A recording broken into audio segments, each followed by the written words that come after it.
Today is our Drone Showdown.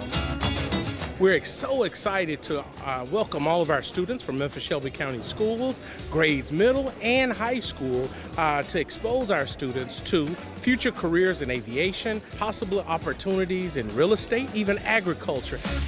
So being the only middle school here, it's very exciting because we have this special pleasure to be here. It's really cool. We've been working on it for a while, so it's cool to finally the day to be here and come out and show up and hopefully compete. Teamwork, it's very fundamental here because not only will you need to fly the drone, but you also need to know where you're going. That's where you have your teammates. It's really exciting because, just a couple years ago, people were laughing at drones and, it's just new, and now there's so much around it and you can build a whole career off of something that, was just a kid's toy a couple years ago. You guys are able to do things that we dreamed about doing.